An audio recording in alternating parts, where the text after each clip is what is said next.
मैं कह रहा हूं कि इस केस के मेरिट पे हम बाद में आएंगे। रामदेव जी का जो भी आयुर्वेद है, योगा है, नेचुरोपैथी है, जो दवाई का वो दावा करते हैं, उस विषय पर तो बाद में आएंगे। ये जो आपने कहा कि जजेस का जो ऑब्जर्वेशन है वो तो एक प्रकार से अपराध उन्होंने कर दिया, कंटेम्प्ट कर दिया, कंटेम्प्ट ऑफ नेचुरल जस्टिस।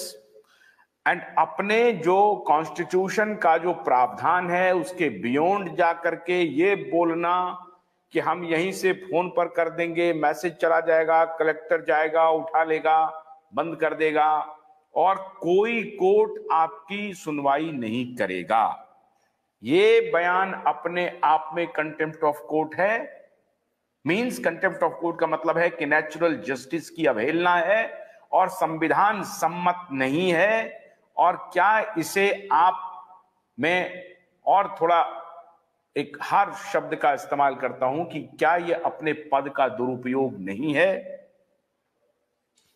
देखिए, पहली चीज ये तो सुप्रीम कोर्ट का ही कंटेम्प्ट है, क्योंकि सुप्रीम कोर्ट का संविधान पीठ सुप्रीम कोर्ट बार एसोसिएशन के केस में डायरेक्शन दे रहा है, सुप्रीम कोर्ट के जजेस को कह रहा है कि तुम लॉ के बाहर नहीं जा सकते। एक दूसरा, उसको बाद में 50 जजमेंट में रिपीट किया निधि के वगैरह में कि हमारे पास में इनहेरेंट पावर है सुप्रीम कोर्ट के पास में बहुत सारी, लेकिन वो power should be exercise in accordance with the law.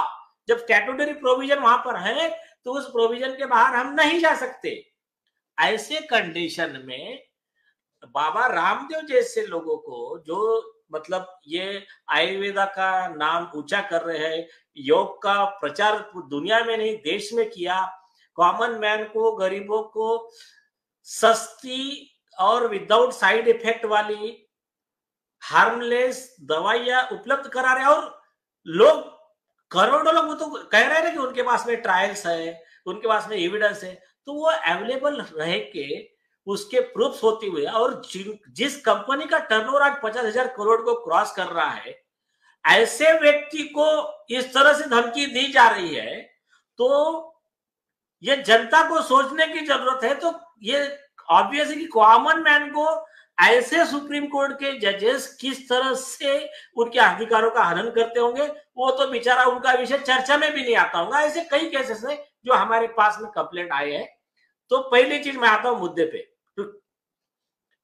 कि आपसे ये पूछना चाहता हूं, एक सर मैं आपसे पूछना चाहता हूं कि अगर मान लीजिए कि आपकी निगाह में, चूंकि आप कानून के जानकार हैं और आपको लगता है कि ये fittest case of contempt of court है बाय द सुप्रीम कोर्ट जज इटसेल्फ, है ना, तो जो सीजेआई है हमारी, जो चीफ जस्टिस ऑफ इंडिया है, क्या वो सुओ मोटो ले सकते हैं कि भाई ये तो कंटेम्प्ट हो गया है, साफ साफ कंटेम्प्ट हो गया है? इस तरह का ऑब्जर्वेशन क्यों लेते हैं आप? वो कह रहे हैं कि I will show you to which extent Supreme Court can go, this kind of जो ऑब्जर्वेशन है ये कंटेम्प्ट ऑफ कोर्ट है। ये स्व मोटो तो चंद्रचूड़ साहब को इमीडिएट ले लेना चाहिए था। यस, उनका जो ऑब्जर्वेशन है ना कि हम आपकी फैक्ट्री बंद करा देंगे, तो वो जो है वो लॉ के बाहर है। 1-1 करोड़ रुपए एक प्रोडक्ट का कॉस्ट इंपोज करेंगे, जो प्रोविजन है ही नहीं लॉ में, तो लॉ के बाहर नहीं जाना। ये जो डायरेक्शन दिया है कॉन्स्टिट्यूशन बेंच ने और उसके बाद में रिपीट किया है लार्जर बेंच, फुल बेंच ने, उसका अपमान किया है जस्टिस एहसानुल्लाह ने। और इसके लिए इनके ऊपर कंटेम्प्ट ऑफ कोर्ट का सेक्शन 2B और 12 of contempt of court act 1971 के तहत इनके ऊपर कार्रवाई होना चाहिए, और इसके ऊपर सुओ मोटो कॉग्निजेंस लेने का अधिकार सीजेआई चंद्रचूड़ जी को है। और उसके अलावा मैं एक बात और बताना चाहता हूं, Indian bar association, Indian lawyers and human rights activist association और कई ऑर्गेनाइजेशन है, इन्होंने भी इसके बारे में अपना एप्रोप्रिएट रिप्रेजेंटेशन भेज दिया है। उसका कॉपी 2 दिन के बाद में आपको अवेलेबल करा देंगे सभी लोगों को। उसमें से माननीय राष्ट्रपति जी के पास में विधिवत कंप्लेंट फाइल किया गया है कि अटॉर्नी जनरल को डायरेक्शन दिया जाए कि वो खुद जस्टिस एहसानुल्लाह और जस्टिस पीके मिश्रा दोनों के खिलाफ में कंटेम्प्ट का पिटीशन फाइल करे सुप्रीम कोर्ट में। मैं और एक बात बताता हूं, ये कॉमन मैन को क्या लगता है कि जजेस के खिलाफ में केस दायर नहीं हो सकते। देखिए, सब लोगों को पता होगा कि एक हाईकोर्ट के जज थे CS कर्नल, उन्होंने ऐसा ही ज्यूरिडिक्शन के बाहर जाकर कुछ भी ऑर्डर पास कर दिया। उन्होंने तो मतलब उठा के सुप्रीम कोर्ट के जज को ही सजा दे दिया था, 7 जजेस को 5-5 साल की जेल अनाउंस कर दिया था, उनके वारंट भी निकाल दिया था। ठीक है, जो बात तो उनके खिलाफ में सिटिंग जज of the high court, constitutional court के हाई कोर्ट के जज जस्टिस CS कर्नल के खिलाफ में सुप्रीम कोर्ट में सुओ मोटो चीफ जस्टिस ने कंटेम्प्ट का कॉग्निजेंस लिया। केस का हियरिंग हुआ, हियरिंग में सजा दी गई 6 महीने की जेल, और जेल सजा काट कर आए जज।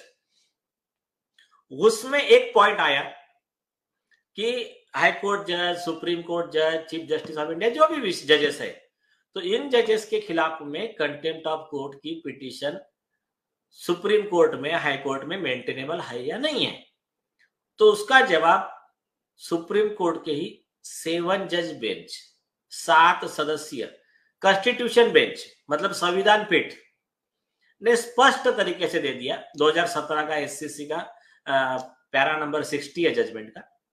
उन्होंने कहा कि इस देश का कोई भी नागरिक अगर कंटेम्प्ट पिटीशन लेकर आएगा जजेस के खिलाफ, कोई भी जज हो, कोई फर्क नहीं पड़ता, no one is above law, तो उसको एग्जामाइन करना और उसके ऊपर एप्रोप्रिएट ऑर्डर पास करना, ये ड्यूटी है सुप्रीम कोर्ट का, हाई कोर्ट का। ऐसा लॉ उसमें सेटल कर दिया, और इसी लॉ के बेस पे हमने कई पिटीशन फाइल की है। इवन जस्टिस चंद्रचूड़ के खिलाफ भी कंटेम्प्ट पिटीशन फाइल किया था मुर्सिन शेख ने। तो वो ये मतलब उसको क्या कहते हैं, लॉ में प्रोविजन है और कोई भी कॉमन मैन फाइल कर सकता है। एक्सपेक्टेड था कि बाबा रामदेव खुद, उनके वकील खुद या पिटीशन लगाते, तो पता नहीं है, इधर Indian lawyers and human rights activist association की तरफ से ऑलरेडी रिप्रेजेंटेशन दे दिया गया है माननीय राष्ट्रपति जी को, और अटॉर्नी जनरल खुद उसमें कंटेम्प्ट पिटीशन फाइल करे, ऐसी रिक्वेस्ट की गई है। अगर वो नहीं फाइल करते हैं तो ये जो एक्टिविस्ट और ये इंडियन लॉयर्स एसोसिएशन है, ये खुद जाकर सुप्रीम कोर्ट में कंटेम्प्ट पिटीशन फाइल करेगा। आशा रहा हूं